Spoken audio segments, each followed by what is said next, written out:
it's a cruel world, and it's fair to say neither team decided to lose that game tonight. No, it is a cruel game. Sean, you just took the words out of my mouth, and that's what I've said to the players. One kick away from qualifying, and it hurts. Your players, they didn't leave anything out on the pitch tonight, Rob. It's strange to stand here. I've got nothing. Nobody's got anything negative to say about the performance. Does that make it even harder to take? Yeah, it does, absolutely. I thought we were the better team. First half, my message to the players at half time was we're the better team. We will go on to win this game. And all right, we made a couple of changes. We brought Brooksy on, and we had to take him back off. He's not trained for 2 days since last Thursday.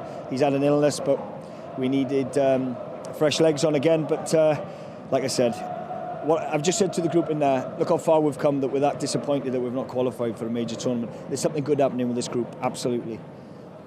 Ben said it on the pitch. I've just said in the changing room. We're rallying around Deej.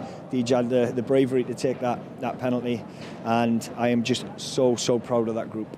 I asked you before the game, when you reflect on the last 12 months, the journey, the growth, you've just mentioned the word proud, but how far this team has come, Rob, it's pretty remarkable, isn't it?